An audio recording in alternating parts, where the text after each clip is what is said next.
age of 13, she started flying and moved on to power flying as a tug pilot, towing the gliders. She joined the famous Tiger Club at Red Hill in 1988, where she underwent formation of aerobatic training, and started taking part in aerobatic competitions in 1992.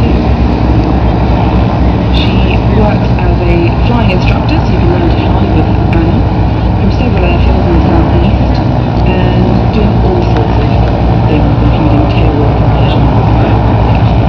And following her in the race Spitfire, we've got Karen.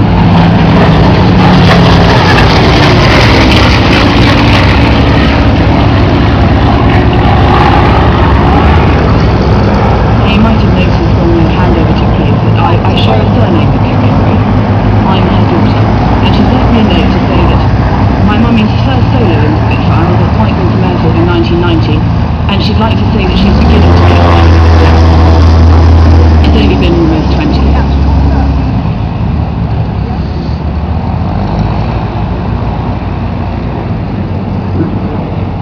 And she certainly seems to be getting the hang of it before I remember it.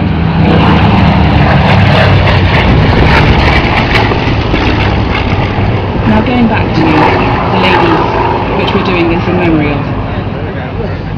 Remarkably, the ATA had 166 women pilots of a total number of 1,245 pilots. And that's 1 in 8, which for the time was really remarkable. And these ladies, whereas the RAF pilots might have flown, they would have flown certainly a few types in their time, but these ladies were flying an amazing variety of aircraft, so they would be issued with a book at ATA Pilot's Notes, which was, to you and me, I've seen manuals for MP3 players that are more detailed than these.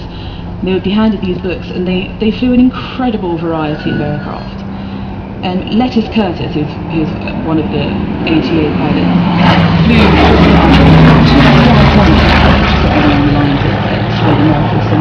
a Spitfire, a Mitchell, a Mosquito, and a Sterling, all in one day.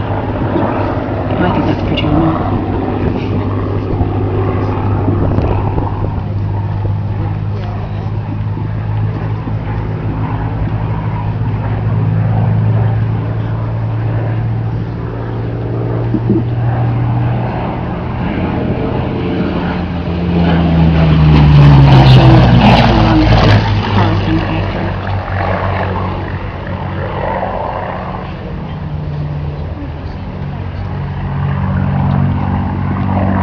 Another of the famous ATA pilots was a lady by the name of Amy Johnson, who you may have heard of.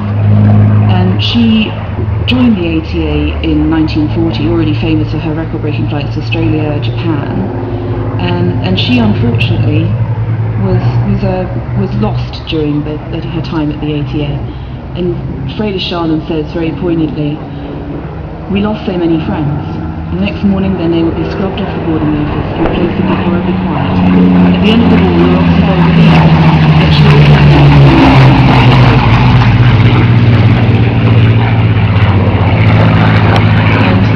the official recognition for these men and women was a little bit slow to come. Lord Balfour, who was Secretary of State of Air, said that the men and women of the ATA, the civilians in uniform who played a soldier's part in the Battle of Britain, performed throughout the war of supreme importance to the RAF. They were remarkable people, ladies and gentlemen.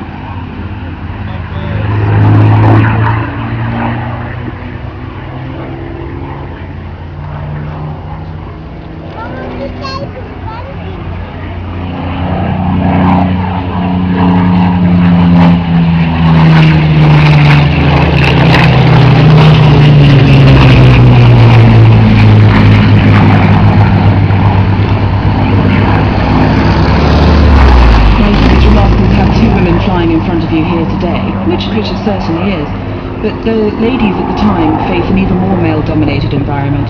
One of the problems they encountered at the beginning of the ladies' participation in the ATA was there was no female accommodation or other facilities on most bases, which also precluded them from flying to aircraft carriers. This must have been a round trip involving both delivery and collection, but often after delivery, aircraft were originally lived with an RAF pilot, or later on a system of connecting flights with Avro and initiative to retrieve ferry pilots. They were expected to fly in bad weather, in aircraft not equipped with blind flying instruments, and even if they were equipped, the ATA pilots were instructed not to use them, nor to use radio communication unless they were intercepted by enemy radar operators. Flights had to be made in visual contact with the ground, which in poor visibility and whilst trying to navigate required considerable flying skills.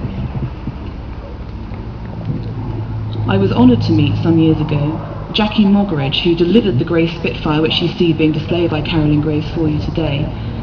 She was one of the first 20 ATA pilots and one of the youngest at 20 when she joined on the 31st of July 1940, departing on the 30th of November 1945.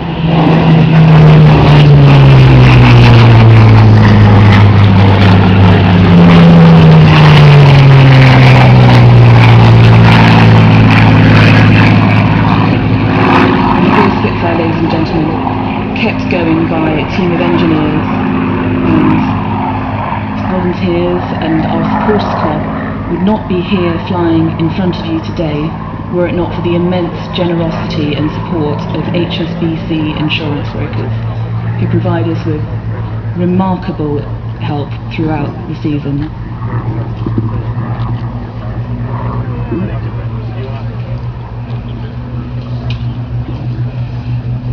Now, as these two aircraft line up for their landing, I'd like to hand you back over to our commentary team. Thank you very much for listening, and I hope you enjoy the rest of your day.